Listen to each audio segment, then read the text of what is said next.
بسم اللہ الرحمن الرحیم اللہم صلی علی سیدنا و مولانا محمد وبارک وسلم وصلو علیہ۔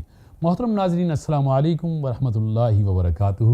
میں ہوں آپ کا میزبان عمران شیخ اتاری اور ایک بار پھر حاضر ہوں پروگرام عمران شیخ کے مہمان کے ساتھ۔ جی ہاں، جسے آپ بہت پسند کرتے ہیں، بہت لائک کرتے ہیں اور انتظار کرتے ہیں کہ کب آپ کی ملاقات ایک ایسی شخصیت سے کرائی جائے جسے آپ دیکھنا چاہتے ہیں، جس کے بارے میں آپ جاننا چاہتے ہیں اور جس سے بہت کچھ سیکھنا چاہتے ہیں۔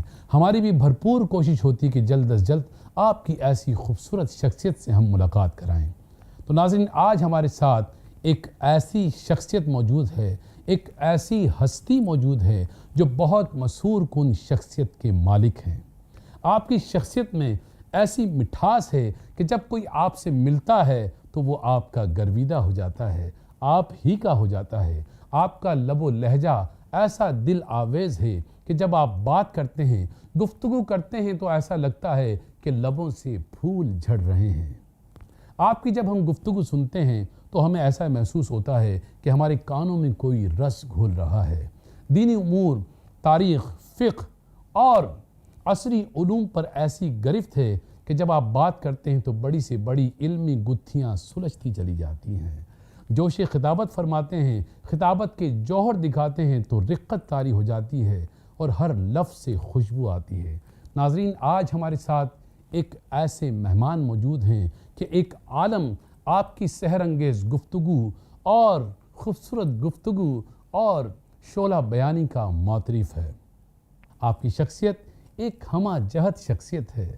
آپ کے پاس بیٹھنے سے روحانی اور قلبی سکون حاصل ہوتا ہے۔ آپ کم و بیش 50 ممالک کے دورے کر چکے ہیں اور سینکڑوں دلوں میں آپ نے ایمان کی شمع کو روشن کیا ہے۔ آپ لاکھوں دلوں کی دھڑکن ہیں۔ کئی زبانوں پر آپ کو عبور حاصل ہے اور مختلف زبانوں میں آپ نے کتابیں بھی تحریر فرمائی ہیں۔ ناظرین، میں کیا بیان کروں، کئی نجی چینلز پر آپ نے ہزاروں پروگرامز بھی ریکارڈ کرائے ہیں اور دن رات دین اسلام کی خدمات کے لیے کوشاں رہتے ہیں۔ اس قدر اللہ تبارک و تعالی نے آپ کو انعامات سے، اعزازات سے نوازا ہے کہ میں بیان نہیں کر سکتا۔ مختلف بلکہ پوری دنیا کے مشائخ کرام سے آپ کو خلافت بھی حاصل ہے۔ آپ بھی بہت بے قرار ہو رہے ہوں گے تو میں آپ کو اب زیادہ انتظار نہیں کراؤں گا۔ آج ہمارے ساتھ موجود ہیں مجدد مسلک اہل سنت، خطیب اعظم پاکستان حضرت علامہ مولانا محمد شفیع اکاڑوی رحمۃ اللہ علیہ کی جانشین، سواد اعظم اہل سنت حقیقی اور مولانا اکاڑوی اکیڈمی العالمی کے سربراہ ممتاز عالم دین حضرت علامہ مولانا ڈاکٹر محمد کوکب نورانی اکاڑوی مدد اللہ علیہ۔ السلام علیکم ورحمۃ اللہ وبرکاتہ۔ جی وعلیکم السلام ورحمۃ اللہ۔ علامہ صاحب، بہت آپ کے ہم مشکور ہیں اور ہمارے عمران شیخ کے مہمان کی پوری ٹیم کی آپ نے اتنی مصروفیات میں سے اپنا قیمتی وقت ہمارے اس پروگرام کے لیے نکالا۔ آپ کی مہربانی، آپ تشریف لائے، آپ نے عزت دی، اللہ آپ کو جزائے خیر دے۔ اللہم آمین، اللہم آمین۔ علامہ صاحب، آپ پاکستان کے کس شہر میں اور کب پیدا ہوئے اور آپ کا اتنا خوبصورت نام کس نے رکھا؟ بسم اللہ والحمد للہ والصلاة والسلام علی رسول اللہ۔ میری پیدائش کراچی شہر میں ہوئی ہے۔ اچھی قبر بولٹن مارکیٹ کے پیچھے ایک مزار شریف ہے، جی، اس کے بالکل ساتھ ہی سلطان مینشن بلڈنگ کا نام ہے۔ الحاج شفیع محمد صاحب قادری اور حاجی محمد انور صاحب توکل ٹریڈنگ والے، یہ لوگ حجت الاسلام اعلیٰ حضرت کے صاحبزادے سے وابستہ تھے، تو انہوں نے وہ جگہ دی تھی والد صاحب کو۔ اس وقت یہ جو کراچی کی سب سے بڑی مسجد، جس کو میمن مسجد کہتے ہیں، یہ نئی بنی تھی، تو انتظامیہ نے چاہا تھا کہ اتنی بڑی مسجد بنائی ہے تو آباد کرنے کے لیے کوئی ایسی شخصیت آئے جو لوگوں کو متاثر کر سکے، تو انہوں نے حضرت والد صاحب قبلہ کو اکاڑا سے بلایا تھا۔ تو ان دنوں میں والد صاحب یہاں آئے ہوئے تھے تو میری ولادت ہوئی، لیکن ولادت کے فوراً بعد اکاڑا چلے گئے تھے، تو اکاڑا کراچی اس طرح وقت گزرتا رہا، لیکن پیدائش کراچی کی ہے۔ باقی نام کا جہاں تک سوال ہے، والد صاحب قبلہ نے یہ نام رکھا تھا۔ میرا عقیقے پہ نام صرف احمد، اس پر عقیقہ ہوا، اس کے بعد آیت ہے قرآن کریم کی سورہ نور کی، اللہ نور السماوات والارض، اور دوسری وہ حدیث جس میں حضور صلی اللہ علیہ وسلم نے جبریل سے پوچھا تھا تمہاری عمر کتنی ہے، تو انہوں نے کہا تھا میں نے ایک تارہ دیکھا تھا، تو حضور نے فرمایا انا ذالک الکوکب۔ تو وہ قرآنی آیت یا حدیث اس کو میرے خیال سامنے رکھتے ہوئے انہوں نے نام رکھا تھا۔ شاید یہ خیال کیا ہوگا کہ یہ کچھ اچھا نکلے گا، مگر میں نالائق رہا۔ ماشاءاللہ آپ تو اتنے اچھے ہیں، اللہ تعالیٰ نے آپ کو اتنا نوازا ہے، اور آپ سے لوگ پوری دنیا میں محبت کرتے ہیں، جہاں جاتے ہیں آپ وہیں آپ کے لوگ گرویدہ ہو جاتے ہیں۔ یہ بس ایسی ہستیوں کو دیکھا ہے جو واقعی ہستیاں تھیں، دعائیں لی ہیں، والدین کی دعائیں، بزرگوں کی دعائیں، اور یہ سب برکت ہے میرے پیارے نبی پاک صلی اللہ علیہ وآلہ وسلم کے نام کی، ورنہ میرے اندر کچھ بھی نہیں ہے۔ راؤ صاحب، آپ نے قرآن پاک کس عمر میں حفظ کیا اور ابتدائی تعلیم کہاں سے حاصل کی، اور پی ایچ ڈی کی ڈگری کس ملک سے حاصل کی اور کس شعبے میں؟ ابتدا تعلیم کی والد صاحب قبلہ نے خود اپنی گود میں بٹھا کر کی تھی، اپنے بائیں زانوں پہ وہ بٹھا کے ہاتھ کا حلقہ بنا کر انہوں نے مجھے پڑھانا شروع کیا، لفظوں کی پہچان کروائی۔ آپ کو شاید معلوم ہو یا نہیں، میں کئی ایک دو جگہ ذکر کر چکا ہوں، مجھے دوسری کلاس میں داخل کرایا گیا تھا۔ میں اتنا عرصہ صرف پڑھنا جانتا تھا، لکھنا نہیں جانتا تھا۔ حدیثیں یاد کرا دی تھیں، وہ چھوٹی عمر میں اجتماعات میں لے جا کر مجھ سے وہ حدیثیں لوگوں کو سنواتے تھے، تو اس سے یہ کہ ایک اعتماد پیدا ہو گیا کہ اب کتنا بھی مجمع ہو میں گھبراتا نہیں ہوں۔ یہ ان کی تربیت تھی۔ تو انہوں نے یہ ابتدا کی تھی، لفظوں کی پہچان کرائی۔ مجھے اس وقت اردو بھی پڑھنی آتی تھی، عربی بھی پڑھنی آتی تھی، فارسی بھی پڑھنی آتی تھی، لکھنا نہیں آتا تھا۔ میرا پہلا دن اسکول کا مجھے اچھی طرح یاد ہے۔ گورنمنٹ بوائز سیکنڈری اسکول، پیلا اسکول جس کو کہتے تھے، اس زمانے میں بڑے اچھے ہوتے تھے، تو پی سی ایچ ایس میں تھا وہ اسکول۔ تو پہلی دن کلاس میں گیا تو وہ بلیک بورڈ پہ ماسٹر صاحب نے یہ جو آپ کہتے ہیں پلس مائنس جمع تفریق کے سوال لکھے ہوئے تھے۔ تو میں پہلا دن تھا، مجھے لکھنا نہیں آتا تھا، پڑھنا میں جانتا تھا۔ تو وہ انہوں نے دیا، تو میں نے ایک صفحے پہ صرف ایک حرف، ان کا وہ جو ایک عدد ہے نا، وہ ڈرائنگ کیا تھا۔ تو انہوں نے کہا کہ بھئی اتنی بڑی کاپی کہاں سے لاؤ گے کہ یہ پورے سوال لکھو گے؟ تو انہوں نے ہیڈ ماسٹر صاحب، گوہر حسین ان کا نام تھا، ان سے شکایت کی کلاس ٹیچر نے۔ کلاس ٹیچر کا نام محمد مبین خان تھا، مجھے ابھی یاد ہے۔ تو وہ انہوں نے شکایت کی، تو شاید والد صاحب قبلہ ان سے بات کر چکے تھے ہیڈ ماسٹر صاحب سے۔ تو ہیڈ ماسٹر نے کلاس ٹیچر کو کہا کہ اس کو آپ زیادہ سے زیادہ ایک ہفتہ دے دیں، اگر یہ ایک ہفتے میں لکھنا نہیں سیکھ سکا تو پھر آپ مجھ سے بات کیجئے گا۔ وہ میں پہلے دن آیا ہوں، اس کے بعد پھر میں نے پینسل پکڑ لی اور کاپی میرے ہاتھ میں تھی۔ تو چوتھے دن میں اتنا لکھ رہا تھا کہ وہ ٹیچر تعریف کر رہے تھے، صرف لکھنے کی نہیں بلکہ خوش خطی کی بھی تعریف۔ تو اس طرح پھر میرا ابتدا ہوئی ہے۔ قاری شوکت علی صاحب گھر میں ہوتے تھے، یہ حاجی انور توکل جو جن کا میں نے ذکر کیا، حاجی انور صاحب کا، یہ ان کے سسر تھے، اور والد صاحب قبلہ کی کتابوں کی کتابت کرتے تھے، تو رہتے بھی وہیں تھے ہمارے پاس۔ تو انہوں نے بھی پھر قاری محمد بخش صاحب تھے مدینہ منورہ سے، وہ والد صاحب کے آتے تھے۔ تو مختلف مجھے قرآن حضرات نے شروع میں قرآن شریف پڑھانا شروع کیا، یعنی آپ کہیے کہ 30واں پارہ تقریباً ان لوگوں نے یاد کروا دیا تھا۔ پھر میں اکاڑا پڑھنے چلا گیا تھا، کافی عرصہ میں وہاں اشرف المدارس میں اسکول میں بھی، اور پھر وہاں پڑھتا رہا۔ پھر جب کراچی آیا، 65 کی جنگ جب چھڑ گئی تھی، تو والدہ نے مجھے واپس بلا لیا۔ اکاڑا میں یہ تھا کہ اسکول گھر سے 3 میل جانا اور 3 میل آنا، وہ میں روز پیدل جاتا تھا، اور اس وقت گرمی کا موسم 48 ڈگری 46 ڈگری تک ہوتا تھا، اس میں جانا آنا۔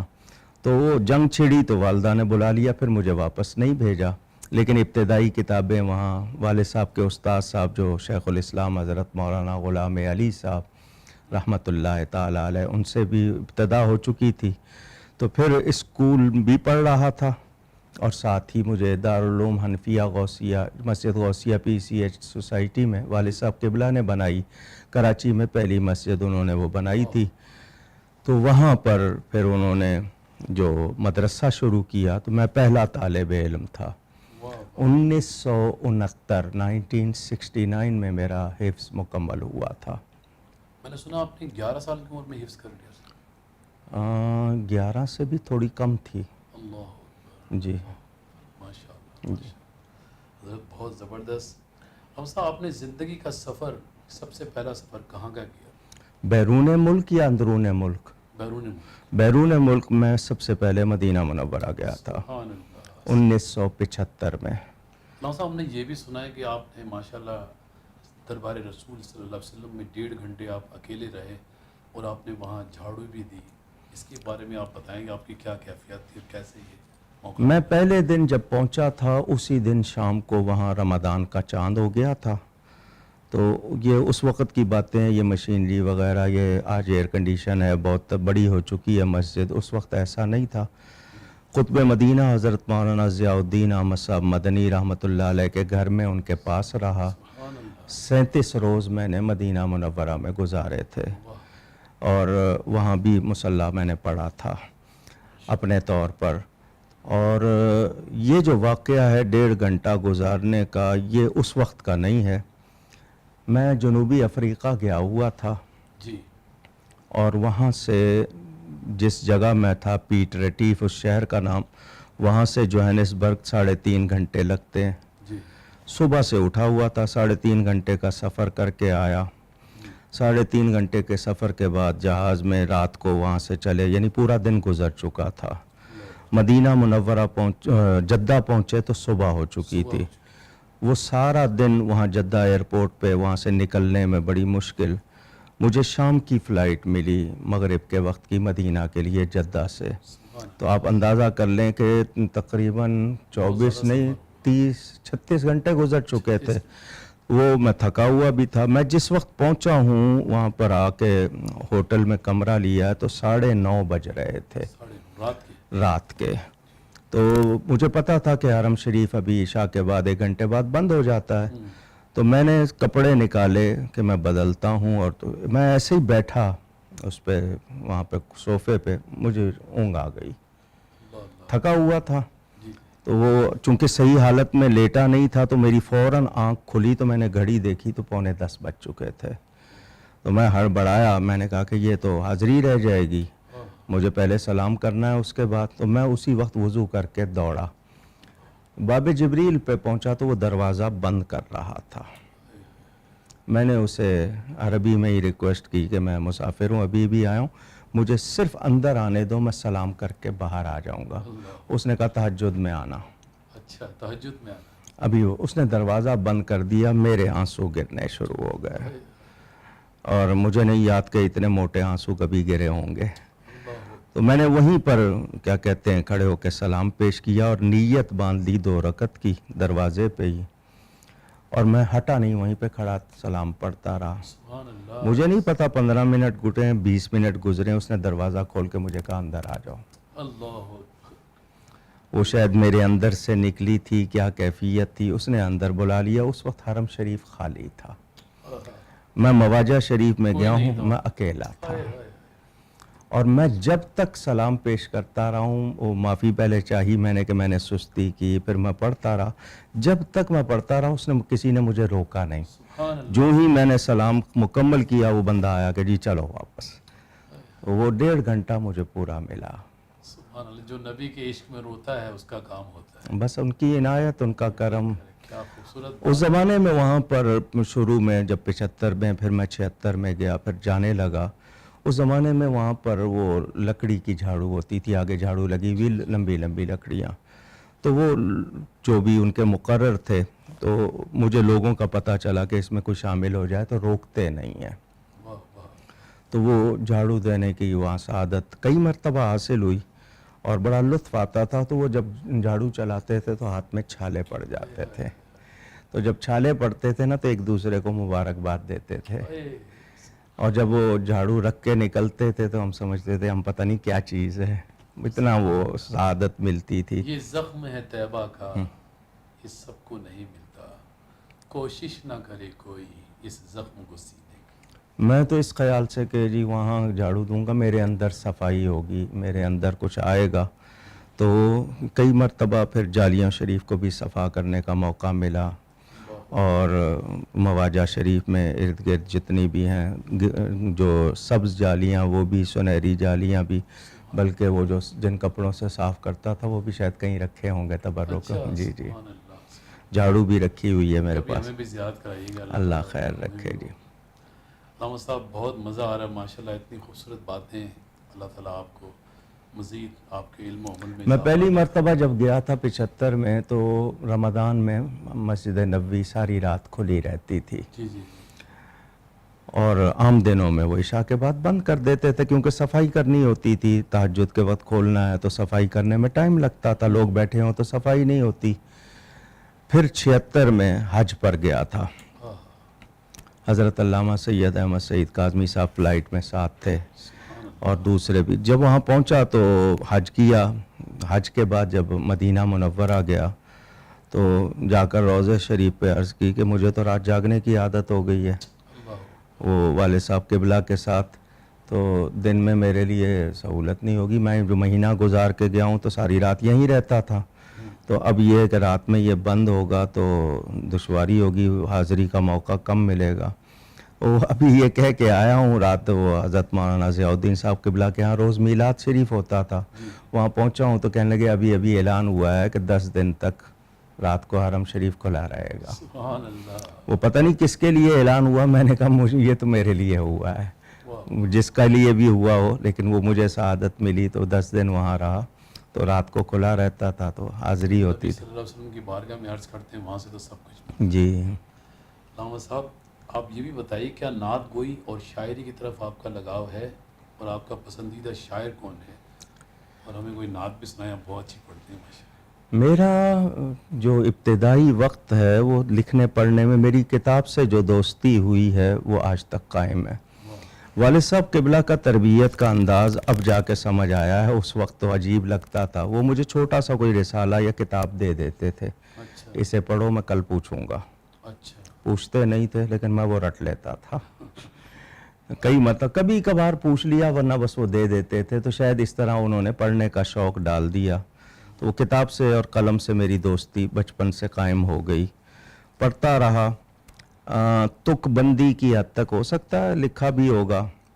مجھے اسکول میں بڑے اچھے ٹیچر ملے, اردو پڑھانے والے اقتدار احمد اکبر صاحب, شاید حیات ہیں, اللہ ان کو زندگی دے. وہ بہت اچھا خود شاعر تھے اور ذوق رکھتے تھے, تو اردو کو جلا ملتی رہی. پھر جتنی دوستیاں ہوئیں وہ میری ساری ادیبوں سے, شاعروں سے, یعنی جس میں کوئی ہنر یا علم تھا اس سے ہوئی, اس کے علاوہ دوستی نہیں ہوتی تھی.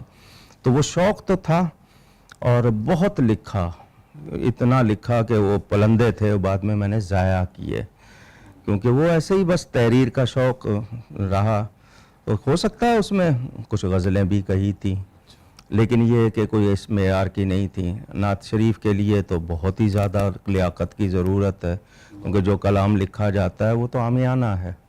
نعت شریف تو بہت مشکل کام ہے لکھنا, وہ بہت کوئی ایسی کیفیت والے ہوں. میں یہ نہیں کہتا, کچھ شعر ادا ہوئے ہوں گے.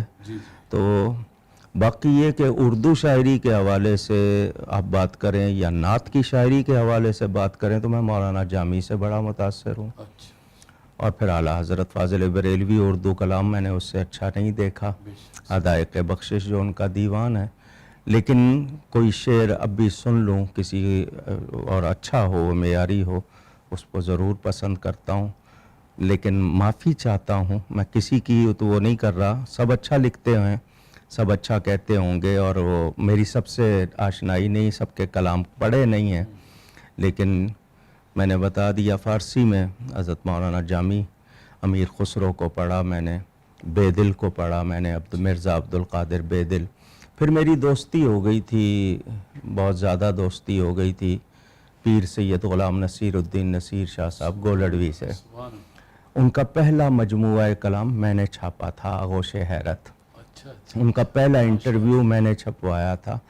ان کو ٹی وی میں لایا تھا منظر عام پر, تو وہ چھپے ہوئے تھے. تو میں نے کہا کہ آپ کا جوہر لوگوں تک پہنچنا چاہیے, تو وہ بہت اچھا شعر کہتے تھے. نعت شریف بھی ان کی بعض نعتیں کلام تو بہت زبردست ہیں, ابھی بھی لوگ پڑھتے ہیں تو بہت. تو اسی طرح پہلے بزرگوں کے کلام جس طرح بلے شاہ صاحب یا دوسری ہستیاں ہیں پرانی, حضرت میاں محمد بخش صاحب کھڑی شریف والے, پیر مہر علی شاہ صاحب رحمۃ اللہ علیہ کا کلام بہت زیادہ نہیں ہے. ان کی بس وہ ایک نعت ہی مشہور ہے, باقی ان کے دوسرے قصائد ہیں جو عام لوگ نہیں پڑھتے. لیکن یہ کہ پھر یہ ان چیزوں میں وقت نہیں لگایا, تحقیق کی ایک شوق پیدا ہو گیا, وہ کتابوں سے ایسی لگن, اور وہ ایک مزاج ہے کہ کسی چیز کو کوٹ کرنا ہے, کہیں بیان کرنا ہے تو وہ میرے پاس اس کا ثبوت ہونا چاہیے, یا میری نظر سے گزری ہو, یا کسی ایسے نے لکھی ہو جس پر میں اعتماد کرتا ہوں. اس کے بغیر میں وہ بات آگے نہیں کرتا. تو داغ دہلوی کو بہت پسند کرتا ہوں اردو شاعری میں, وہ داغ کا داغ لگا ہوا ہے. لیکن یہ کہ نعت شریف کے حوالے سے آپ کو میں نے بتایا. کتنی زبانوں میں آپ نے اپنی کتب تحریر کی ہیں, اور کب سب سے پہلی کتاب کب شائع؟ میرے مضامین آرٹیکلز اخباروں میں, رسالوں میں اس وقت سے چھپ رہے ہیں جب میں اسکول میں پڑھتا تھا. اچھا. بلکہ اسکول کا اخبار جو ہاتھ سے لکھ کے وہ لگایا جاتا تھا بورڈ پہ, وہ بھی میں نے لکھے ہیں. پہلا ایک نظم لکھی تھی اسکول کے لیے جب ہم پاس کر رہے تھے, وہ کافی عرصہ ہیڈ ماسٹر صاحب کے کمرے میں لگی رہی تھی, وہ انہوں نے فریم کرا کے اس کو لگوا لیا تھا. تو میری جو کتاب ضیاء القرآن پبلیکیشن سے چھپنی شروع ہوئی ہیں وہ بہت بعد میں, لیکن اس سے پہلے جنگ اخبار میں, مشرق میں, دوسرے اخباروں میں, رسالوں میں, ضیاء حرم میں حضرت پیر کرم شاہ صاحب نے مجھ سے مضمون لے کے اپنے رسالے میں چھاپے تھے. اور یہ پاکستان انڈیا کے تقریباً 23-24 رسالوں میں لکھتا رہا. پھر جہان رضا پیرزادہ اقبال احمد فاروقی صاحب, ان کے لیے بہت لکھا. افکار رضا بمبئی میں, جامع نور, ایک لمبی لسٹ ہے, وہ لکھتا رہا. میری پہلی کتاب جو چھوٹی سی آئی تھی وہ تھی ختم شریف حضرت داتا گنج بخش. میں 20 سال حضرت داتا صاحب کے عرس میں بلا ناغہ جاتا رہا ہوں. درمیانی رات میں نے ان کے قدموں میں کھڑے ہو کر گزارنی تھی. میں یہ بیان نہیں کر رہا ہوں, میں ایک ٹانگ پہ کھڑا ہوتا تھا 2-2.5 گھنٹے تک, جب تک ختم شریف نہیں ہو جاتا تھا. تو وہ مجھے وہ شوق تھا کہ وہ ختم شریف جو ہے وہ لوگوں تک پہنچے, تو وہ لکھا میں نے. اس کے بعد پھر میری کتاب دیوبند سے بریلی وہ آئی تھی, تو کچھ انگریزی میں کی, اب جا کے عربی میں بھی آ گئی ہیں, پشتو میں بھی آ گئی ہیں, بنگالی میں بھی آ گئی ہیں, فرینچ میں بھی آ گئی ہیں. تو یہ ترجمے ہو رہے ہیں ان کے آگے. کبھی بچپن میں کوئی ایسی شرارت کی آپ نے کہ والد صاحب نے کوئی آپ کو ڈانٹ لگائی؟ میں پتہ نہیں یہ بات کسی کے حوالے سے کیا کروں. والد صاحب نے میری تربیت میں بہت سختی کی ہے. ان کو شاید ہوگا کہ اس کو سنوارنا ہے, تو میرے لیے کھیل کی اجازت نہیں تھی. مجھے ہم جولیوں میں, ہم عمر لوگوں میں وقت ضائع کرنے کی اجازت ہے. وقت کی قدر کرو, یہ دوبارہ نہیں ملے گا, کچھ کر لو, کچھ بن لو. تو وہ اس طرح, تو میں نے وہ کیا کہتے ہیں, یوں کہیے کہ دماغ اور وہ جو عقل کا معاملہ وہ سیٹ ہوتا گیا, صحت کمزور ہوتی گئی. میں بہت کمزور تھا, بلکہ یہ کہ لوگوں کی کہاوت ہوتی ہے نا کہ پسلیاں گنی جا سکتی ہیں, وہ والا حال تھا میرا. تو آپ کو کیسا لگتا تھا ویسے؟ جو جن سے قرآن شریف پڑھا ہے ان کو پتہ نہیں اپنے استاد کی وجہ سے کیا, ان کو مرغا بنانے کی عادت تھی. اور میں ان کو بعد میں نے کہا بھی, میں نے کہا کہ آپ نے بہت ظلم کیا مجھ پہ, میری ٹانگیں آج تک دکھتی ہیں. تو وہ یہ کہ مثال کے طور پر سبق سناؤ, تو اس میں اگر میں نے کہا کہ جی 2 منٹ اور دے دیں ذرا, کیونکہ وہ مجھے پاؤ حصہ دیتے تھے یاد کرنے کے لیے. تو بچہ تھا بہرحال, اور یہ کہ جی غلطی نہ نکلے, کیونکہ وہ دوسروں کو اچھی خاصی پٹائی بھی کرتے تھے. تو مجھے وہ کہتے تھے کہ کان پکڑ لو. اب انہوں نے کان پکڑوا دیے تو اس کا مطلب یہ نہیں ہے کہ وہ 5 منٹ بعد بلا لیں گے, اب وہ آدھا پونا گھنٹہ چھوڑ دیں گے. وہ وقت میرا ایسا گزرا ہے. باقی شرارتوں کے لحاظ سے مجھے شرارت کے لفظ کے معنی بھی نہیں معلوم تھے کہ کیا ہوتی ہے, تو وہ نہیں گزرا. بس یہ ہے کہ جو بزرگ آتے تھے ان کے ساتھ بیٹھنا, ادب سے بیٹھنا. والد صاحب کو اتنا اعتماد ہو گیا تھا کہ میں ان کے اشارے بھی سمجھتا تھا، تو وہ بہت زیادہ، وہ بعد میں یہ کہتے تھے کہ بھائیوں جیسا بیٹا ہے، اور بہت زیادہ وہ اعتماد کرتے تھے. اور وہ بہرحال تربیت کے مراحل ہوتے ہیں، تو وہ وہاں سزا ملتی تھی بہت مدرسے میں. والد صاحب قبلہ نے شروع میں بہت سختی کی، لیکن وہ صرف اس لیے کہ شاید کچھ بنانا چاہتے تھے. اللہ تعالیٰ نے آپ کو پھر ایسا بنایا کہ ماشاءاللہ پوری دنیا میں آپ کی روشنی پھیلتی. علامہ صاحب، ہم نے سنا آپ نعت بھی ماشاءاللہ پڑھتے ہیں، کوئی ایک نعت کی شعر. نعت شریف پڑھنا بہت سعادت ہے، بچپن سے پڑھتا آ رہا ہوں. میں نے آپ کو بتایا نا، والد صاحب نے حدیثیں یاد کروائی تھیں، نعت شریف یاد کروائی تھی، قرات وہ کرواتے تھے. بچپن سے پڑھتا آ رہا ہوں اور سنتا بھی آ رہا ہوں. مگر موجودہ دور میں جو نعت خوانی ہو رہی ہے اس کے بارے میں کچھ تحفظات ہیں میرے. میں نعت خوانوں سے صرف اتنا کہتا ہوں کہ جو لباس آپ لوگوں نے اپنا لیا ہے، جو انداز آپ نے اپنا لیا ہے، اس کے بارے میں صرف ایک جملہ کہتا ہوں کہ کیا اس لباس اور اس انداز میں نبی کریم صلی اللہ علیہ وسلم کے سامنے نعت پڑھ سکو گے؟ بس یہ سوچ لینا کہ کس کی نعت پڑھ رہے ہیں. ہم اگر یہ سمجھیں کہ وہ سن رہے ہیں تو بات ہے. تو انداز کیا ہونا چاہیے اور لباس کیسا ہونا چاہیے. اور پھر ہم لوگ زیادہ تر کچھ سروں کے لوگ، طرزوں کے اور دھنوں کے ہو گئے ہیں، پیچھے لگ گئے ہیں، اور لباس ایسے ایسے پہنے کہ حیرت ہوئی. وہ تقدس جو ہے نعت شریف کا، وہ ہم نے کہیں پیچھے چھوڑ دیا ہے. تو نعت شریف بڑے ادب سے سننی چاہیے، بڑے ادب سے، اور یہ بہت بڑی سعادت ہے. کیسا ہونا چاہیے نعت خواں؟ نعت خواں کو یہ میں نے کہا نا، بس وہ یہ کہ جس طرح وہ حضور کے سامنے پڑھ سکے، اس کو وہ انداز، وہ لباس، وہ طور طریقہ اختیار کرنا چاہیے. کلام کا انتخاب اچھا ہونا چاہیے، اور پڑھتے ہوئے یہ احساس کہ میں کس کی بارگاہ میں یہ پیش کر رہا ہوں. تو والد صاحب قبلہ، اللہ تعالیٰ نے ان کو بہت اچھی آواز دی تھی. انہوں نے کچھ نعتیں بھی لکھی ہیں، کچھ وہ پڑھتے بہت پیاری تھے. اچھا، یہ نعت کیا آپ نے لکھی، آمنہ بی بی کی کچھ؟ جی، والد صاحب قبلہ نے اس نعت میں کچھ شعروں کا اضافہ کیا ہے. یہ سید امجد حسین حیدرآبادی کی یہ لکھی ہوئی تھی. والد صاحب نے اس میں کچھ شعروں کا اضافہ کیا، لیکن چونکہ وہ پڑھتے تھے انہی کی وجہ سے پہچان ہوئی، تو یہ انہی کے نام سے منسوب ہو گئی. ان کا اور بھی کلام ہے، در مصطفیٰ سے پرے ہٹنے والو، ہوا نہ گزارا تو پھر کیا کرو گے، یہ والد صاحب کا کلام ہے.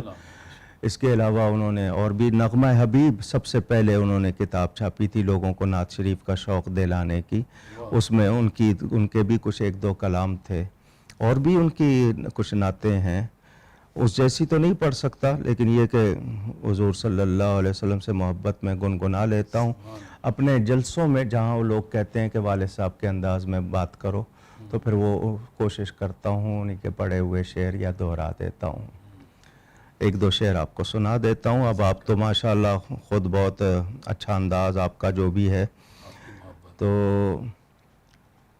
صلی اللہ علیہ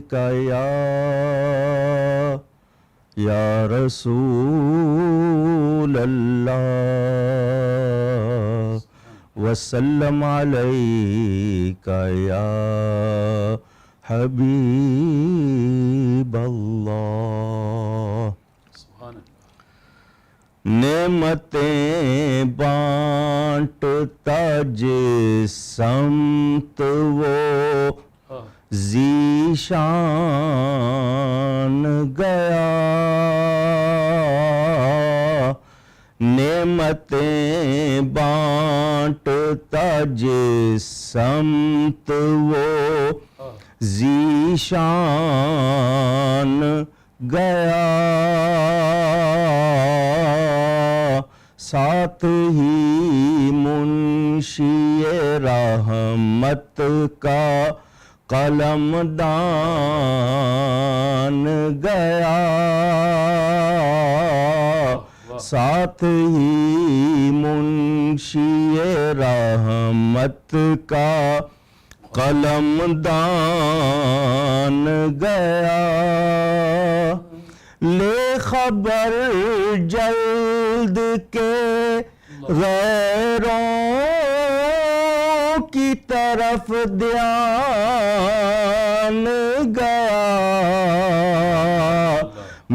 مولا میرے آقا تیرے قربان گیا، میرے مولا میرے آقا تیرے قربان گیا، آج لے ان کی پناہ، آج مدد مانگ ان سے، پھر نہ مانیں گے قیامت میں اگر مان گیا، پھر نہ مانیں گے قیامت میں اگر مان گیا۔ سبحان اللہ، سبحان اللہ، حضرت ماشاء اللہ۔ میں انڈیا گیا جی تو علامہ اقبال کے 7 سالہ جشن کے سلسلے میں کچھ جگہ میں نے خطاب کرنا تھا، پیپر لکھے ہوئے تھے، جی، یہ 1977 کی بات ہے۔ اللہ، تو بریلی شریف حاضری ہوئی، اعلیٰ حضرت کے صاحبزادے مفتی اعظم حضرت مولانا مصطفیٰ رضا نوری رحمۃ اللہ علیہ، وہ پورا واقعہ نہیں سنا رہا، انہوں نے مجھ سے کہا کہ اعلیٰ حضرت کا کلام پڑھتے ہو؟ میں نے کہا ہاں پڑھتا ہوں۔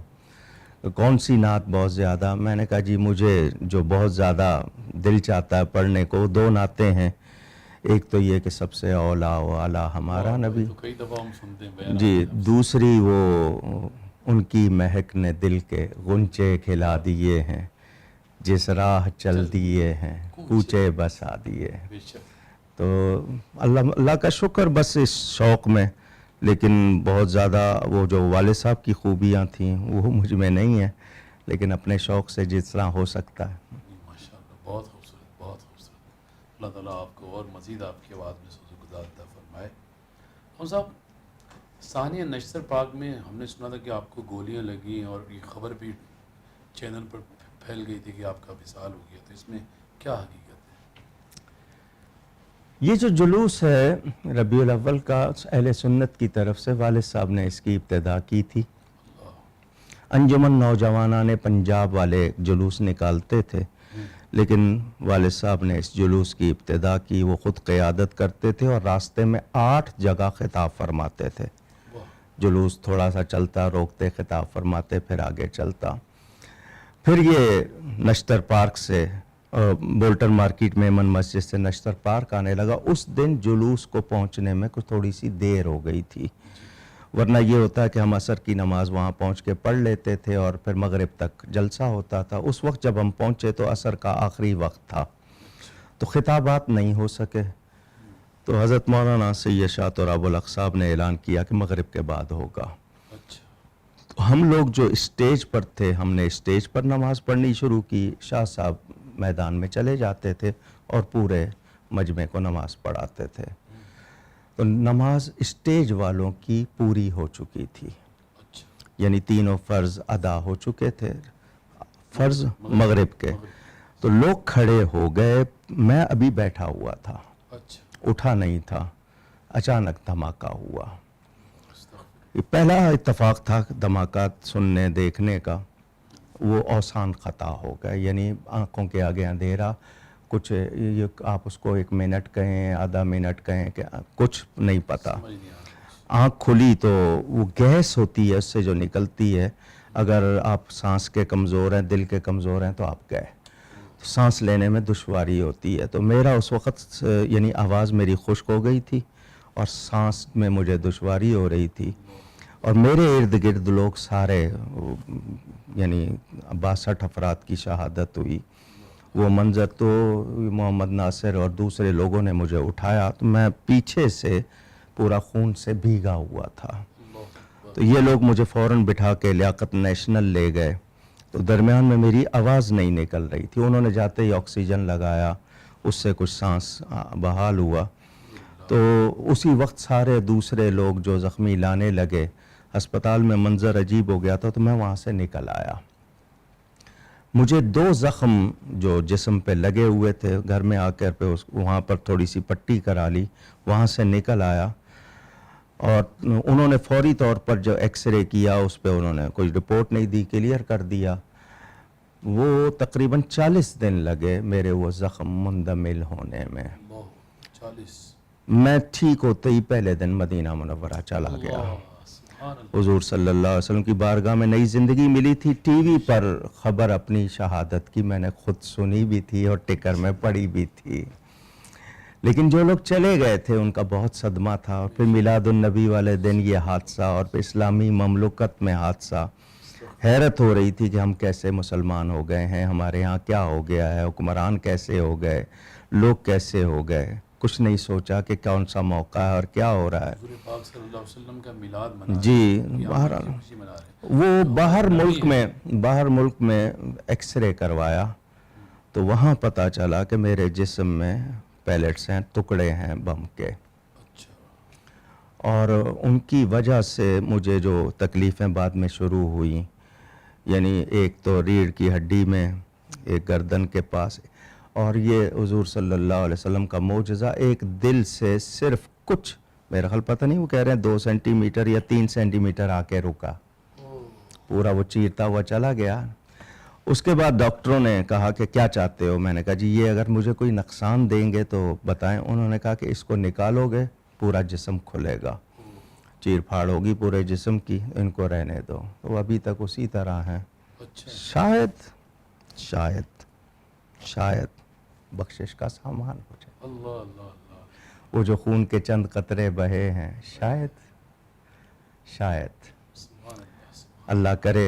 اللہ تعالیٰ آپ کو دراز عمر بالخیر عطا فرمائے, آپ کا سایہ ہم پہ ہمیشہ قائم رکھے, اور اللہ تعالیٰ آپ کی حفاظت فرمائے. 3 مرتبہ موت کے منہ سے نکلا ہوں. اچھا. کرنٹ لگا تھا اور یہ ختم ہو گیا تھا. آپ کو لگا تھا, کہاں لگا تھا؟ وہ اس کی تفصیل کو چھوڑیں. اس وقت اللہ نے بچایا, دوسرے لوگوں نے زہر پلانے کی کوشش کی, اس وقت بچا. تو جرم کیا ہے, صرف حضور صلی اللہ علیہ وسلم کی نعت پڑھتا ہوں, ان کا ذکر کرتا ہوں. شاید کچھ لوگوں کو پسند نہیں آتا, یا حق بات کرتا ہوں. اور جو نبی صلی اللہ علیہ وسلم کے بارے میں ہلکی بات کرے اس سے رعایت نہیں کرتا. یہی جرم ہے میرا. تو یہی تمنا ہے کہ جسم سے روح نکلے تو حضور صلی اللہ علیہ وسلم پر درود و سلام پڑھتے ہوئے نکلے. آمین آمین. اللہ تعالیٰ ایسے کیونکہ والد صاحب قبلہ وہ واحد ہستی, میری معلومات میں, مجھے نہیں پتا, کہ والد صاحب قبلہ وہ ہستی ہیں, یہ ان پر اللہ کا کرم کہ ان کے کان میں پہلی آواز درود و سلام کی پہنچی تھی, اور ہم نے ان کی آخری آواز جو سنی وہ بھی درود و سلام تھا. تو آغاز و انجام درود و سلام ان کی قسمت تھی. تو شاید ان کی نسبت سے کرم ہو جائے, یہ سعادت ملے. اللہ سب کو اللہ تعالیٰ ایسے ہی جی, کہ درود و سلام ہمارے لوگوں پر جاری ہو جب اس دنیا سے جائیں, اور جب ہم آتے ہیں تو سب خوش ہوتے ہیں. اچھا, یہ حضور صلی اللہ علیہ وسلم کے نام کی برکت ہے, ڈرا نہیں. کسی بھی جگہ چیلنج کیا گیا, نہیں ڈرا. کو لوگوں نے بہت پر پلاننگ کی, بہت جگہوں پہ آؤ گے تو بچ کے نہیں جاؤ گے, یہ ہوگا وہ ہوگا فلاں ہوگا. ڈرا نہیں ہوں, یہ اپنی جان کی پرواہ نہیں کی. ہوتے ہیں وہ ڈرتے نہیں, اللہ تعالیٰ ان کو پھر ایسے ہی نوازتا ہے. ہاں صاحب ماشاءاللہ آپ نے 300 سے زائد لوگوں کو غیر مسلم کلمہ حق پڑھا کر اسلام کے دامن سے وابستہ کیا ہے. کیا اب بھی آپ سے ہی رابطے میں ہیں لوگ نو مسلم؟ یہ تعداد اب بہت زیادہ ہو چکی ہے, یہ بہت پرانی تعداد ہے. جی جی. کچھ غیر ملکوں میں جو ہوئے ان میں سے کچھ نے رابطہ رکھا, ان کو میں نے وہاں کے علماء کے سپرد کر دیا تھا تاکہ ان کی تربیت کریں, ان کو سکھائیں. ان میں سے کچھ تو ملتے رہے, بلکہ 1-2 نے تو بہت اچھے کام بھی کیے دینی لحاظ سے آگے. دوسروں کو تبلیغ کے لیے انہوں نے بہت زیادہ محنت کی ہے, لیکن سب نہیں ملتے. اور اگر وہ آتے ہیں, جتنے یہاں مسلمان ہوئے وہ اکثر آتے ہیں, سنتے ہیں اور بتاتے ہیں کہ جی ہم نے آپ کے ہاتھ پہ کلمہ پڑھا تھا, تو ذکر کرتے ہیں وہ. تو اللہ کرے میرا ایمان بھی پکا رہے, ان کا ایمان بھی پکا رہے. بہت بڑی سعادت ہے اللہ تعالیٰ نے آپ کے. حضرت علی کرم اللہ تعالی وجہ الکریم مولا کائنات حضور صلی اللہ علیہ وسلم کی بارگاہ میں صبح آئے. حضور نے فرمایا رات کیسے گزاری؟ تو حضرت علی کرم اللہ تعالی وجہ الکریم نے بتایا میں نوافل میں عبادت میں فرمایا تیری وجہ سے کسی ایک کا دل سیدھا ہو جائے تو یہ 1000 سال کی نفلی عبادت سے بہتر ہے.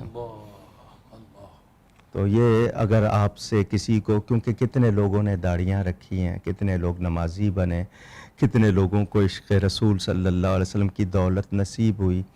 اور پھر میں نے یہ واقعہ سنا تھا کہ کسی کتاب میں پڑھا تھا یا سنا تھا کہ ایک صاحب اللہ کی بارگاہ میں پیش ہوئے تو بعد میں ان سے کسی نے خواب میں پوچھا کیا بنا، تو انہوں نے کہا کہ اللہ تعالیٰ نے صرف اس لیے بخش دیا کہ میرا خطاب، میرا واعظ کسی اللہ والے نے سنا تھا اور وہ خوش ہوا تھا، تو اللہ تعالیٰ نے فرمایا میرا بندہ خوش ہوا تو میں نے اس کے صدقے تیری مغفرت کر دی. اور میرے سامنے ایک اور حدیث شریف ہے، میں اس اپنے طور پر جو اس طرح محسوس کرتا ہوں، کوئی اور اس کو لے نہ لے، میرے لیے یہ بہت بڑی بات ہے. ام المومنین حضرت سیدہ عائشہ صدیقہ رضی اللہ تعالی عنہا ان افراد میں سے کچھ سے ایک دو سے ناراض رہیں جنہوں نے تہمت میں دوسروں کا ساتھ دیا تھا، لیکن حضرت حسان سے ناراض نہیں ہوئی. تو کسی نے کہہ دیا یہ بھی تو اس میں شامل ہو گئے تھے، حالانکہ ان سب نے توبہ کر لی تھی کہ یہ بھی تو تھے. فرمایا یہ میرے یار کی تعریف کرتا ہے، میرے محبوب کی تعریف کرتا ہے، میں اس سے ناراض نہیں ہو سکتی. تو ام المومنین اس سے ناراض نہ ہو جو حضور کی تعریف کرے تو اللہ تعالیٰ بہت زیادہ مہربان ہے. تو یہ سوچ ہے قبول ہو جائے، اپنے اندر کچھ نظر نہیں آتا وہ کرم فرما دیں تو اللہ تعالیٰ بس ایسا ہی کرم رکھے اور ہم بھی حضور کی ثنا خوانی کرتے ہیں، اللہ ہم سے بھی راضی رہے. آپ کے والد محترم خطیب اعظم پاکستان حضرت علامہ مولانا محمد شفیع اکاڑوی رحمۃ اللہ تعالیٰ علیہ کے ساتھ آپ کی زندگی کوئی ایسا خاص واقعہ جو آپ کبھی بھی بھول نہ پاتے ہو؟ میری عمر بہت چھوٹی تھی جب والد صاحب پر قاتلانہ حملہ ہوا تھا 1962 میں. ان کے زخم آج تک نگاہوں میں رہتے ہیں جو ان کو لگے تھے، کیونکہ وہ بہت شدید زخم تھے. یہ جو ان کا بایاں کندھا تھا نا، اس میں خنجر اتار دیا گیا تھا دستے تک. وہ زخم ان کی کمر پہ دائیں بائیں خنجر چلایا گیا کہ دل کی رگیں کٹ جائیں. یہاں پر پورا ایک زخم تھا لمبا، شاید 9 انچ کا تھا یا کتنا، کہ شہ رگ کٹ جائے. ایک تو وہ زخم نہیں بھولتے. دوسرا والد صاحب قبلہ کا آخری وقت دیکھا میں نے، اس نے میری دنیا بدل دی. جو ہسپتال میں ان کے آخری لمحے جو میں نے دیکھے، مجھے جو باتیں سنا کرتے تھے وہ خود میں نے اپنی آنکھوں سے دیکھی. وہ میرے لیے اس رات میں نے پرانے کوکب نورانی کو دفن کیا تھا، اور والد صاحب کے جنازے میں یہ اعلان کیا تھا کہ وہ شمع جو تھی وہ اب میرے ہاتھ میں ہے، میں اسی طرح کام کروں گا. یہ نہیں کہ پہلے، لیکن میرا ارادہ اس طرح کام کرنے کا نہیں تھا. میرا شوق پڑھنے لکھنے کا کہ دنیا میں جاؤں گا اپنے انداز میں، جس طرح وزٹنگ پروفیسرز ہوتے ہیں اس طرح جاؤں گا، دنیا میں کام بھی کروں گا، سیر بھی کروں گا، اور اپنے کسب معاش کے لیے کوئی تجارت کروں گا. یہی تھا. لیکن والد صاحب کا قبلہ کا وہ حال دیکھ کے کہ دنیا کچھ نہیں ہے، یہی ہے جو کچھ ہے. تو اللہ کا شکر اس نے اپنے حبیب کا ذکر کرنے کی سعادت بخشی. اللہ مجھے اس کا اہل بنا دے اور اس کی قدر کرنے کی توفیق دے دے. نواز صاحب، آپ کے والد صاحب کے بارے میں یہ بھی سنا ہے کہ وہ وطن اور اسلام کی بہت آپ نے خدمت انجام دی ہے، اور اسلام کے لیے بھی بہت خدمت ادا کی ہے، اور پاکستان کے لیے بھی. اس کے بارے میں والد صاحب قبلہ کی ولادت ایک ولی کی بشارت سے ہوئی تھی. شیر ربانی حضرت میاں شیر محمد صاحب شرق پوری رحمت اللہ تعالی علیہ، میرے دادا جان ان سے بیعت ہونے کھیم کرن سے گئے تھے. یہ پاکستان بننے سے پہلے کی بات ہے. حضرت کا وصال غالباً اگر مجھے صحیح یاد ہے 1927 یا 1928 میں ہوا. تو اس سے 1 سال پہلے دادا جان ان سے ملنے گئے تھے کھیم کرن سے شرق پور. وہ سارا واقعہ میں نے لکھا بھی ہے. میرا ایک مضمون ہے فکر رضا اور حضرت مولانا اکاڑوی، اس پہ یہ واقعہ میں نے لکھا بھی ہے. اور کئی مرتبہ سنایا بھی ہے. تو دادا جان جب پہنچے تھے وہ پہلی مرتبہ، وہ قصبہ تھا چھوٹا سا، رات کے وقت پہنچے تھے، کوئی جانتا نہیں، کوئی پہچانتا نہیں. تو حضرت سے جب ملاقات ہوئی تو حضرت نے دادا جان کو یہ فرمایا تھا، نور کی نہریں چلیں گی. دادا جان کا نام تھا کرم الہی، تو کرم الہی کی نہریں چلیں گی. یہ دو جملے بار بار فرمائے، نور کی نہریں چلیں گی اور کرم الہی کی نہریں چلیں گی. تو دادا جان اس کا مطلب اس وقت نہیں سمجھے. جب وہ کھیم کرن آئے وہاں پر ایک بزرگ ہستی تھے، حافظ کرم الہی صاحب، نابینا تھے، بڑے نیک. ان کے بارے میں مشہور یہ تھا کہ مثلا 50 بچے یا 100 بچے پڑھ رہے ہیں، وہ نابینا تھے، قرآن شریف ان سے بہت سے لوگ پڑھے ہوئے. تو جس کی آواز نہیں آتی تھی اسی کا نام لے کے فرماتے تھے تیری آواز نہیں آ رہی ہے. اور حالت ان کی یہ تھی کہ مسجد کے ساتھ کنواں تھا، تو وہ رات کو اندھیرے میں جب لوگ نہیں ہوتے تھے تو کنویں سے پانی نکال کے وہ ٹینک بھر دیتے تھے، صبح فجر میں لوگوں کو پانی مل جائے آرام سے، اور قرآن پڑھتے رہتے تھے. ان کو جا کے یہ ساری بات سنائی دادا جان نے، تو انہوں نے تعبیر یہ بتائی کہ اللہ ایسی اولاد دے گا جس سے دین کا نور پھیلے گا، عشق رسول پھیلے گا. تو والد صاحب قبلہ اس بشارت کے ذریعے آئے، یعنی حضرت میاں صاحب نے والد صاحب کے احوال لوح محفوظ پر دیکھ کے بیان کر دیے. والد صاحب کی مقبولیت کی ایک بات اور سنا دوں، پھر ان کا ذکر کرتا ہوں. والد صاحب قبلہ مدینہ منورہ میں پہلی مرتبہ اعتکاف کیا. عید کے دن روضہ رسول پہ سلام کیا، اس کے بعد بقی شریف آئے حضور صلی اللہ علیہ وسلم کے چچا حضرت عباس بن عبد المطلب رضی اللہ تعالی عنہما، اور پھر سید الشہداء حضرت حمزہ بن عبد المطلب رضی اللہ. کیونکہ اہل مدینہ میں مشہور تھا اور اب بھی کہ حضور صلی اللہ علیہ وسلم سے کوئی بات منوانی ہو تو دونوں چچا کے پاس جاؤ، ان سے سفارش کرواؤ اور پھر آ کر حضور کی بارگاہ میں عرض کرو. تو والد صاحب نے ایسا ہی کیا اور آ کے روضہ رسول پہ کہا کہ میں پہلی مرتبہ عید گھر والوں سے دور کر رہا ہوں، اور عید کے دن عیدی لی جاتی ہے، تو میں آپ کی بارگاہ میں آج عیدی کا سوالی ہوں. ان کے الفاظ یہ تھے کہ عید کے دن باپ نالائق بیٹے کو بھی عیدی دے دیتا ہے، تو میں اگر لاحق نہیں تو بھی سوالی ہوں. والد صاحب کہتے ہیں بس کہہ کے آ گیا، وہی قطب مدینہ کی بارگاہ میں، وہیں کہتے ہیں میں آ کے سو گیا. رات کو خواب دیکھا کہ ایک زنجیر آسمان سے لٹکتی ہوئی آئی، اس کے ساتھ ایک سنہری لو ہے، تختی. ایک ہاتھ نمودار ہوا اور اس نے ایک ایک حرف کر کے اس تختی پر محمد شفیع لکھا. محمد میم لکھا ہے، پھر میم، پھر دال، پھر عربی کا خط. وہ والد صاحب جس طرح بتاتے تھے میں نے اس سے اندازہ کیا کہ وہ خط نسخ تھا، شاید اندازہ ہے یہ میرا. وہ والد صاحب خط سامنے رکھتا تو وہ بتا دیتے کہ اس سے ملتا جلتا تھا. خیر، تو قریبی حضرت مولانا ضیاء الدین صاحب قبلہ موجود تھے. والد صاحب نے ان کو بتایا میں نے ابھی یہ خواب دیکھا ہے. تو انہوں نے پوچھا کیا آپ نے کچھ مانگا تھا؟ تو والد صاحب نے کہا ہاں عیدی مانگی تھی. کہا آپ کو مل گئی. حضور صلی اللہ علیہ وسلم کا ارشاد کہ اللہ نے مجھے ایک سنہری لو دی ہوئی ہے جس پہ میں اپنے خاص غلاموں کے نام لکھتا ہوں، تو آپ کو خاص غلاموں میں شامل کر لیا گیا. تو یہ مقبولیت کی بات تھی، اللہ نے ان کو نوازا تھا، اللہ نے نورانیت بھی دی تھی، حسن بھی دیا تھا ظاہری بھی، اور پھر بزرگوں کے فیض یافتہ تھے. گنج کرم حضرت پیر سید محمد اسماعیل شاہ صاحب بخاری حضرت صاحب کرما والے، انہوں نے والد صاحب کو کراچی کہا تھا جائیں آپ کی کراچی میں ڈیوٹی لگ گئی ہے، آپ نے کراچی والوں کو سنی بنانا ہے.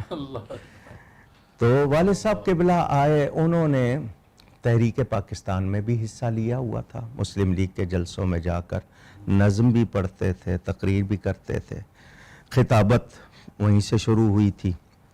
اس کے بعد پھر اکاڑا والد صاحب پہلے آ چکے تھے 1-2 مرتبہ، تو وہ شہر دیکھا ہوا تھا، ان کو پسند آیا، تو وہ ہجرت کر کے جب آئے تو اکاڑا آ گئے.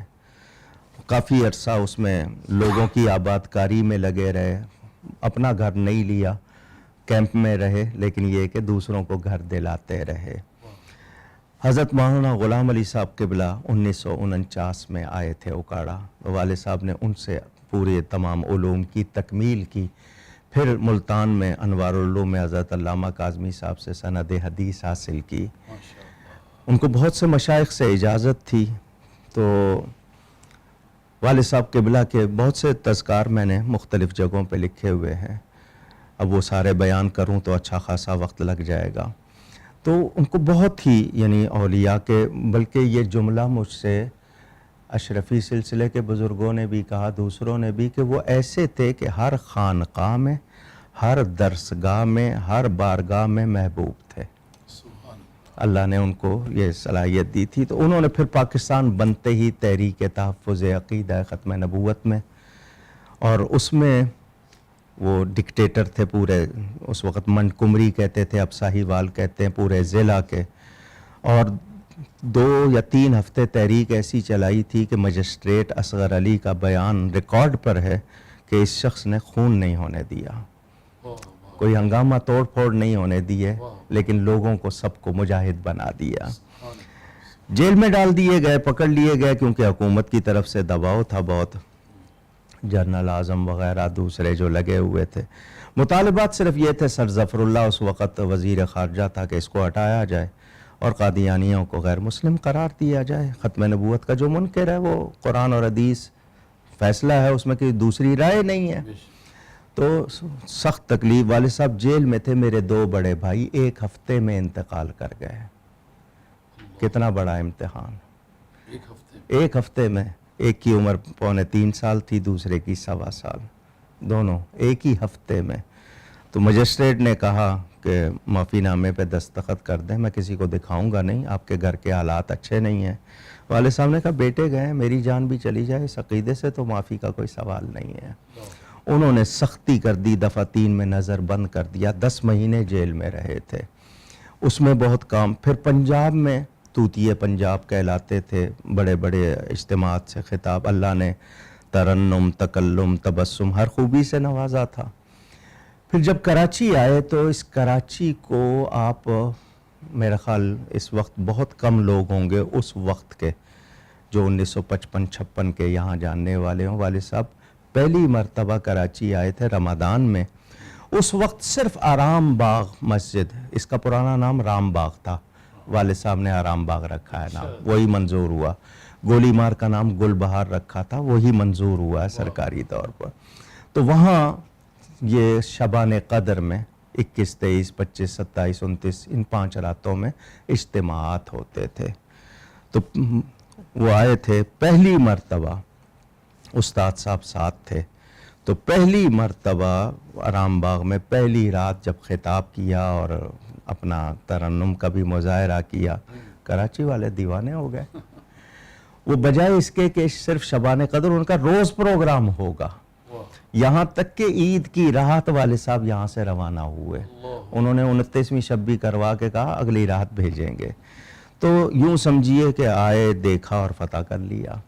پھر محرم کی مجلسوں کے لیے بلایا گیا, پہلی مرتبہ اہل سنت کی طرف سے 3.5 سے 4 گھنٹے بے تکان خطاب کرتے تھے. اللہ نے جو ان کو دی تھی طاقت. محرم جب آتا تو ہم تو ان کے جی پوری دنیا میں پتہ چلتا تھا کہ واقعی محرم آ گیا. جی وہ انٹرنیشنل تقریر ہو گئی ہے دنیا بھر میں. بلکہ میں نے کئی مرتبہ بیان کیا ہے, میں باہر کے ایک ملک میں تھا اور پان کھاتا ہوں, تو اب تو بہت کم کر دیے. تو مجھے وہاں جا کر طلب ہوئی پان کی, تو میں نے کہا کہیں ملے گا. انہوں نے کہا ایک بنگالی ہے یہاں پہ, تو بنگالی جہاں بھی ہوں وہ پان ضرور انتظام کر لیتے ہیں. اور وہ جاتے ہیں عرب شریف میں جاتے ہیں. نہیں, اب تو بہت آسان ہے, یہ بہت پرانی بات ہے, بہت مشکل. اور وہ ملک ایسا تھا جہاں اس وقت 25 افراد یا 20 سے 25 افراد ٹوٹل مسلمان تھے جب میں وہاں گیا. تو انہوں نے کہا کہ ایک شخص کو ہم جانتے ہیں, تو پتہ کرتے ہیں چل کے. تو یہ آپ سمجھ لیں کہ کوئی 1000 گز 2000 گز پہ وہ اسٹور تھا کیسٹوں کا. اچھا, کیسٹس اس زمانے میں کیسٹس ہوتی. اور وہ سب گانوں کی، انگلش فلموں کی اور دوسری، اور بڑے بڑے پوسٹر لگے ہوئے. میں نے کہا کہاں لے آئے ہو؟ تو انہوں نے اس کو بلایا، ملازم کو، بنگالی تھا، کہ تیرے پاس کچھ ہے؟ تو اس نے جو بتایا، بہرحال وجہ یہ بنی جانے کی. میں نے کہا اس دکان میں آئے تو ذرا میں ایک امتحان کر لوں. وہ جو سیلر تھا جو دکان پر، میں اس کے پاس گیا. میں نے کہا تمہارے پاس مسلمانوں کی کوئی چیز ہے؟ اس نے کہا ہے. میں نے کہا دکھاؤ. وہ 2 کیسٹیں لے کے آیا. اچھا. ایک قرآن شریف کی اور ایک والد صاحب کی کربلا کی تقریر. سبحان اللہ. میری آنکھوں میں آنسو آ گئے. دیکھیں کہاں کہاں ان کی آواز پہنچی ہوئی ہے.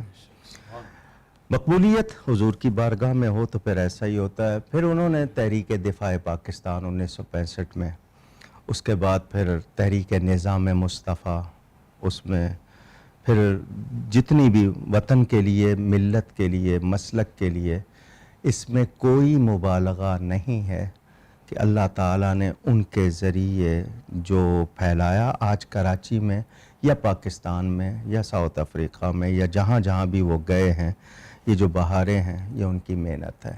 اس کے لیے انہوں نے چاقو چھریاں کھائے، پتھر سہے، گالیاں سہی، قاتلانہ حملے برداشت کیے، اپنوں کے حسد کے وار، دوسروں کے طعنوں کے وار. لیکن یہ کہ مسلسل بہت مختصر عمر پائی، صرف 55 برس، لیکن صدیوں کے کام کیے.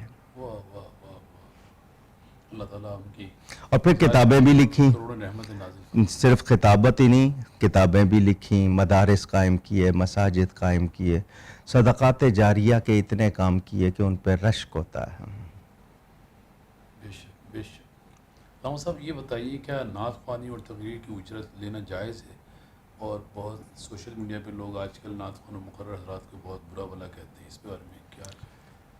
آپ نے یہ سوال میں کہا ہے اجرت. نہ نعت خوانی کی اجرت ہے، نہ واز کی اجرت ہے، نہ امامت کی اجرت ہے، نہ قرآن پڑھنے کی اجرت ہے، نہ قرآن سنانے کی اجرت ہے. یہ وقت کا اجارہ ہوتا ہے. جی. مثال کے طور پر سیدنا فاروق اعظم کے زمانے میں اماموں کی تنخواہیں مقرر کی گئیں کہ یہی لوگ اس وقت جا کے کہیں اور کام کریں. ہم ان کو پابند کر دیتے ہیں تو ان کے بھی آگے پیٹ لگا ہوا ہے، بیوی بچے ہیں، تو یہ ان کی خدمت، اس کی اجرت نہیں ہے، یہ ان کی خدمت ہے، ان کی بارگاہ میں ہدیہ ہے، نذرانہ ہے. لیکن اس کو کاروبار بنانا غلط ہے. اور جس طرح آج کل کمرشلائز کیا گیا ہے، طے کرنا، اس پہ شرطیں رکھنا، یہ سب کچھ غلط ہے. وقت کا اجارہ کیا جا سکتا ہے، آپ کا سفر کا خرچ ہے، آپ کی محنت ہے، اس کی خدمت ہو سکتی ہے، لیکن ان چیزوں کی اجرت نہیں ہے. سلام صاحب، بہت سے نوجوان ہمارے جو دین سے دور نظر آتے ہیں، اس کی بنیادی وجہ آپ کیا سمجھتے ہیں؟ کمزوریاں ہیں. اس میں ہر طبقے کا، حکمرانوں کا بھی، حکومت کا بھی، کچھ علماء، ائمہ، ان لوگوں نے اس طرح کام نہیں کیا جس طرح کرنا چاہیے تھا. پہلے لوگ باقاعدہ محنت کرتے تھے. یعنی ایک ٹیچر پڑھاتا تھا، ہمیں ٹیوشن کی ضرورت نہیں ہوتی تھی. مدرسے میں جاتے تھے تو استاد بچے کو قابل بنانے کے لیے بہت محنت کرتے تھے. اب وہ نہیں ہے. اب وہ صرف تنخواہوں کے لیے کام کرتے ہیں اور بس وقت پورا کرنا ہے اور جانا ہے. جس کو زیادہ چاہیے وہ الگ آئے. تو یہ کچھ، اگر ہر مسجد کو ہم نے اسمبلی بنایا ہوتا، ہم نے وہاں واقعی کام کیا ہوتا تو یہ نوبت نہ آتی. یہ ہماری کمزوریاں ہیں پرنٹ میڈیا کے حوالے سے. اور پھر اختلافات، کیونکہ حکمرانوں کی کوشش ہوتی ہے کہ لوگوں کو اکٹھا نہ ہونے دیں. مذہبی طبقے کے بارے میں خاص طور پر ان کا ایک رویہ ہے، اور یا پھر رجحان ہوتا ہے کسی ایک طرف پریشر گروپ سے دبتے ہیں، دوسرے کو دباتے ہیں. تو کچھ کمزوریاں ہیں. ہم لوگوں کو بھی اصلاح کرنی ہے اپنی، اور وہ کام کرنے ہیں. مثلا آپ مشکل الفاظ میں تقریر کر رہے ہیں یا صرف ڈانٹ رہے ہیں، کون آئے گا؟ اسی لیے لوگ صرف عربی خطبے کے ٹائم آتے ہیں، وہ پہلی تقریر سنتے ہی نہیں. تو آپ کے بیان میں لذت ہوتی، آسانی ہوتی تو وہ سنتے. تو یہ لوگوں نے ایسا کر لیا. اللہ تعالیٰ ہمیں معاف کرے. ہماری بھی کوتاہیاں ہیں، جو طبقہ دینی کہلاتا ہے، اور دوسروں کی بھی ہیں. اس میں ماحول کا بھی ہے. کچھ لوگ کہتے ہیں جی مولوی بنائیں گے تو کھائے گا کیا، اور ساتھ میں کہتے ہیں مولوی کھاتے بہت ہیں. آپ دیکھیں نا، رویے دیکھیں. تو ہم لوگ اس معاملے میں بیلنس نہیں کرتے. تو پورے طبقے کو, حکمرانوں کو بھی, معاشرے کو بھی اور دینی طبقے کو بھی اپنے رویے چیک کرنے ہیں کہ کہاں کمزوری ہے, کہاں کوتاہی ہے, اس کو دور کیا جائے. ہم صاحب یہ بتائیں کہ جھوٹ, غیبت, چغلی سے ہم اور حسد سے کیسے بچا جائے؟ بچنا چاہتے ہوں گے تو بچیں گے نا. جو بچنا ہی نہیں چاہتا وہ کیسے بچے گا؟ تو یہ بچنا چاہے تو راستے کھلے ہیں. قرآن شریف نے بتایا کہ جناب مردہ بھائی کا گوشت کھانا اور غیبت گناہ کبیرہ میں سے ہے, مگر ہمارا اس کے بغیر شاید منٹ نہیں گزرتا. تو ایک ہوتا ہے کسی کے, جس طرح اذکر الفاجر کی یحذرہ الناس, حدیث شریف میں ہے فاجر کا ذکر کرو تاکہ لوگ اس سے بچے. کسی نے ایسی حرکت کی ہے, وہ مسلسل اس کام پہ لگا ہوا ہے, لوگوں کو اس سے بچانا, وہ اس کا ذکر کرنا غیبت نہیں. بدعقیدہ کی بدعقیدگی بتانا غیبت نہیں ہے. لیکن آپس میں رشتے ناتوں میں سب کے سب وہ کہتے ہیں جی میں غیبت نہیں کر رہا, میں صرف یوں بتا رہا ہوں, اور وہ غیبت ہی ہوتی ہے کسی نہ کسی حوالے سے. تو جو بچنا چاہتا ہے وہ خود بچ سکتا ہے. اس کو طریقے بھی بتائے گئے, وظیفے بھی بتائے گئے, علاج بھی بتایا گیا. کب؟ جب وہ اپنے آپ کو مریض سمجھے تو مرض کا علاج کرے گا. لیکن جو کہہ رہا ہے نہیں میں ٹھیک ہوں باقی کو ٹھیک کرنا ہے, تو وہاں پر بات خراب ہو جاتی ہے. ہم صاحب ہمارے پیر و مرشد حضرت اللہ مولانا محمد الیاس اتار قادری دامت برکاتہم عالیہ کے بارے میں آپ کی کیا رائے ہے؟ والد صاحب قبلہ رحمۃ اللہ علیہ کے پاس وہ تشریف لاتے تھے ابتدا میں, بلکہ ان کے یہ الفاظ تھے کہ آپ کے والد صاحب کے خطابات سن کے ہی عقیدے سیکھے ہیں اور سب کچھ. دعائیں ہی ان کو بھی ملی ہوں گی. انہوں نے پہلے کیونکہ وہ عطار کہلاتے ہیں, خوشبو بھی بانٹتے تھے اور لوگوں کے ساتھ نیکی کرتے تھے. تو والد صاحب قبلہ کے پاس آئے تھے. حضرت مولانا شاہ احمد نورانی صاحب کے ہاں محفل ہوئی تھی کہ جی اس طرح بنانا ہے. ہم یہ کہتے رہیں کہ جی اس کی دکان سے سودا نہیں لینا اور خود دکان نہیں بنائیں تو لا محالہ ادھر جائے گا. تو یہ کہا تھا کہ کوئی ہم بھی ایسا کام کریں تبلیغ کے حوالے سے اور دعوت کے حوالے سے. تو والد صاحب کے بلا کو کہا گیا. والد صاحب نے کہا میری اب عمر اتنی نہیں, اور پھر یہ جس طرح کا کام ہے, اور لوگوں سے بھی کہا گیا. اس کا منشور لکھا تھا حضرت مولانا ارشد القادری صاحب, رئیس القلم نے, انہوں نے منشور لکھا تھا. اس پہ دستخط صرف والد صاحب کے بلا کے تھے. تو یہ آئے, والد صاحب نے ان کو کہا میری مسجد میں آ جاؤ, وہاں سے کام شروع کرو. تو انہوں نے کہا کہ نہیں ہم کوئی اور مرکزی جگہ دیکھنا چاہتے ہیں. کافی عرصہ یہ دیکھتے رہے, پھر بالآخر خود ہی آئے. تو والد صاحب کے بلا نے وہیں سے خود پہلی رات ابتدا کی تھی. تو ماشاءاللہ انہوں نے بڑا کام کیا ہے. اور چونکہ ایک تنظیم شروع ہوئی تھی, شروع میں کچھ تنظیمی طور پر کچھ دوسری باتیں آہستہ آہستہ منجھتے چلے گئے. آج ماشاءاللہ پوری دنیا میں کام ہو رہا ہے. کتنے لوگوں کو نمازی بنا دیا, کتنے لوگوں کو عمامے پہنا دیے, سنتوں سے وابستہ کر دیا. تنظیمی طور پر اختلافات ہو سکتے ہیں, لیکن جو کام کر رہے ہیں اس کی تائید پوری طرح. علامہ صاحب امت کے لیے کوئی پیغام ارشاد فرمائیں کہ اصلاح امت. میں اپنی اصلاح کر لوں اور اپنے آپ کو اصلاح سے خالی نہ سمجھوں. اطلب العلم من المہد الی اللحد, ماں کی گود سے لے کے قبر کی گور تک سیکھنا ہے. ہم اپنے آپ کو اصلاح سے خالی نہ سمجھیں. مجھے اپنی بھی کرنی ہے اور کوشش کرنی ہے جتنے مجھ سے وابستہ ہوں میں ان کو بھی جس طرح ہو سکے پیغام حق پہنچاؤں, اچھے انداز میں پہنچاؤں, اس طرح پہنچاؤں کہ اس پہ اثر بھی ہو, وہ قبول بھی کرے. میرا لہجہ, میرے الفاظ, میرا رویہ, میرا کردار, میرا اخلاق. بلکہ میں ایک جملہ کہوں, شاید پتہ نہیں آپ کو کیسا لگے, لوگ جو سنیں گے, کہ تبلیغ کرنے والے کو لفظ نہ کہنے پڑے, وہ خود ایسا ہو کہ دوسروں کو پیغام پہنچے, وہ خود نمونہ بن جائے, لوگ اس کو دیکھ کے اپنانے لگ جائیں. تو کوشش کرنی چاہیے. بہرحال الفاظ سے بھی ہوگی, کردار سے بھی ہوگی, اخلاق سے بھی ہوگی. اور ہمارا دین تو پھیلا ہی اللہ والوں سے ہے, ان کے اخلاق سے, ان کے کردار سے, ان کی نیکیوں سے. صاحب آپ کو ہمارا یہ پروگرام کیسا لگا, عمران شیخ کے مہمان؟ مجھے انٹرویو دیتے ہوئے احساس ہوتا ہے کہیں خود نمائی تو نہیں ہو رہی, کہیں میں ایسا تو نہیں اپنے آپ کو پیش کر رہا، حالانکہ میں روز سونے سے پہلے آنکھیں بند کر کے اپنے آپ سے پوچھتا ہوں کیا تو ایسا ہی ہے جیسا لوگ کہتے ہیں؟ تو اپنے آپ کو نوچنے کھسوٹنے والی بات ہوتی ہے. تو خود رائی، خود بینی، خود نمائی، یہ مختلف لفظ ہیں، لیکن یہ کہ لفظوں کے ہی ہم عادی ہے، گفتار کے غازی ہیں، کردار کے غازی بن جائیں. تو آپ اگر کوشش کر رہے ہیں شخصیات کو نمایاں کرنے کے لیے، وہ آپ کا مقصد ہوگا. میں جب بھی کوشش ہوتی ہے کوئی پیغام دینے کے لیے، کوئی اچھی بات شاید کسی کے دل پہ اثر کر جائے، تو مجھے بھی اصلاح کا موقع مل جائے، دوسرے کو بھی مل جائے، اس کی بخشش بھی ہو جائے، میری بخشش بھی ہو جائے. کوئی ایسی بات ارشاد فرمائے نا. بس نیکیاں کیجئے، نیکیاں پھیلائیے، اور نظر رکھیے کہ اپنی نیکی کو ہلکا سمجھیں، دوسرے کی نیکی کو زیادہ سمجھیں، اور کوشش کریں کہ ہم زیادہ سے زیادہ کرتے رہیں، تھکے نہیں، اکتائیں نہیں، اور رویوں سے پریشان نہ ہوں. کام کریں یہ سوچ کے کہ پتہ نہیں شاید کوئی بات پسند آ جائے بارگاہ الہی میں اور بخشش کا سامان بن جائے. علامہ صاحب آپ کا بہت بہت شکریہ. مجھ سے گفتگو میں کوئی غلطی ہوئی ہو، میں اللہ کی بارگاہ میں توبہ کرتا ہوں. آپ کا بھی بہت شکریہ. ناظرین، یہ تھے ہمارے بہت ہی پیارے ڈاکٹر علامہ کوکب نورانی اکھاڑوی صاحب، جنہوں نے اتنی خوبصورت باتیں کی اور اتنی ساری سوالوں کے ہم نے جوابات پوچھے. آپ نے بہت کچھ حاصل کیا ہوگا. اللہ تعالیٰ سے دعا کریں اللہ تعالیٰ ہمارے علامہ صاحب کی عمر دراز فرمائے، ان کا سایہ تعدیر ہمارے سر پر قائم فرمائے، اور اسی طرح ہم ان سے فیض و برکات حاصل کرتے رہیں.